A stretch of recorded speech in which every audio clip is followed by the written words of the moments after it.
ఓం శ్రీ మహాగణాధిపతయే నమ. శ్రీ గురుభ్యో నమ. శ్రీరామచంద్ర పరబ్రహ్మణే నమ.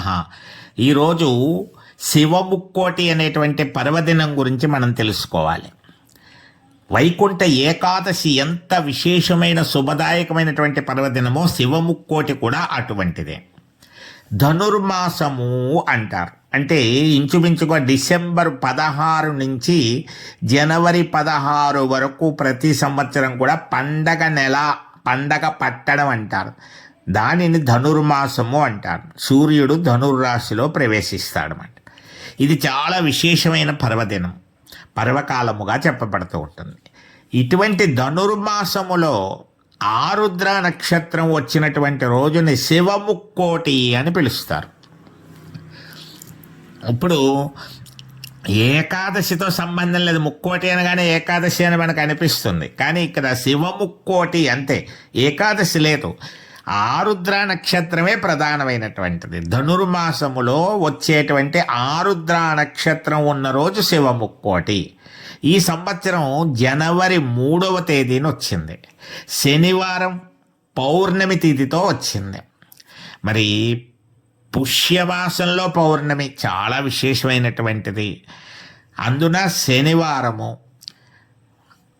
శివముక్కోటి పర్వదినం రావడము చాలా ప్రత్యేకతలు ఉన్నట్లుగా పండితులందరూ గుర్తించారు. ఆ రోజు ముఖ్యంగా పూర్వకాల సాంప్రదాయంగా కంచి పీఠాధిపతులు ఏర్పాటు చేసినటువంటి ఒక విశేషం ఏమిటి అంటే, తెల్లవారుజాము 3 గంటల దగ్గర నుంచి 5:30 లోపల అందరూ ఆకాశం వైపు చూసి ఆరుద్ర నక్షత్రాన్ని దర్శించుకోవాలి. ఆరుద్ర నక్షత్రము శివుడు తాండవం చేస్తున్నట్లుగా కనపడుతుందిట ఈరోజు శివముక్కోటి రోజు. చాలా కాంతివంతంగా కూడా ఉంటుంది అని చెప్తున్నారు. సరే, కంటి చూపుని బట్టి కూడా దృశ్యం ఆధారపడి ఉంటుంది. మరి అందరూ చేయవలసింది ఏమిటంటే, శివలింగాన్ని మనం శివస్వరూపాన్ని, శివలింగాన్ని మనసులో తలుచుకుంటూ ఊహించుకుంటూ ఆరుద్ర నక్షత్ర దర్శనం చేసుకుని ఆ సమయంలో లేవగలిగిన వాళ్ళందరూ నమస్కారం చేసుకుంటే చాలా మంచిది. సాక్షాత్తు శివుణ్ణి దర్శించుకున్నటువంటి ఫలితమే లభిస్తుంది అని చెప్పబడుతోంది. ఇంకా అది అయిన తర్వాత మనం శివాలయ దర్శనం చేసుకోవడం, శివాలయంలో అభిషేకములు చేయించుకోవడం, అర్చన చేయించుకోవడం వంటివన్నీ కూడా గొప్ప ఫలితాన్ని ఇస్తాయిట. మరి శివాభిషేకంలో ఐశ్వర్య ప్రాప్తి కోరుకునేటువంటి వారు గరికను నానబెట్టి ఉంచుకుని ఆ నీళ్లతో అభిషేకం చేసి బిల్వపత్రాలతో అర్చన చేస్తే ఐశ్వర్య ప్రాప్తి. గన్నేరు పూలు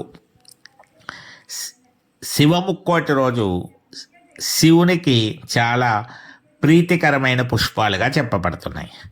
తిథి ప్రకారము పౌర్ణమి కాబట్టి తెల్లటి పువ్వులతో కూడా శివార్చన గొప్ప మనశ్శాంతిని కలిగిస్తుంది. శనివారం వచ్చింది కాబట్టి నీలం రంగు పుష్పాలతో అర్చనలో నీలం రంగు పుష్పాలను ఉపయోగించినట్లయితే శని గ్రహ సంబంధమైనటువంటి దోషములన్నీ తొలగి శని గ్రహ అనుకూలత కలుగుతుంది అని కూడా చెప్పబడుతోంది. నివేదనలో పరమాన్నం నివేదన చేస్తే చాలా మంచిది. ఇంటి దగ్గరైనా పూజా మందిరంలో పరమాన్నం నివేదన చేసుకోవచ్చు అందరూ కూడా. పరమాన్నం తప్పనిసరిగా పరమేశ్వరుడికి నివేదన చేసి 4-5 పంచిపెట్టుకోవడం చాలా మంచిది. శనివారం వచ్చింది కాబట్టి రావి చెట్టు కింద ఉన్న శివలింగాలు ఏమైనా ఉంటే వాటికి కాస్త అభిషేకం చేయడము, మీకు దొరికినటువంటి పువ్వులతోటి పత్రములతోటి అర్చన చేయడం కూడా చాలా మంచి ఫలితాన్ని ఇస్తుంది.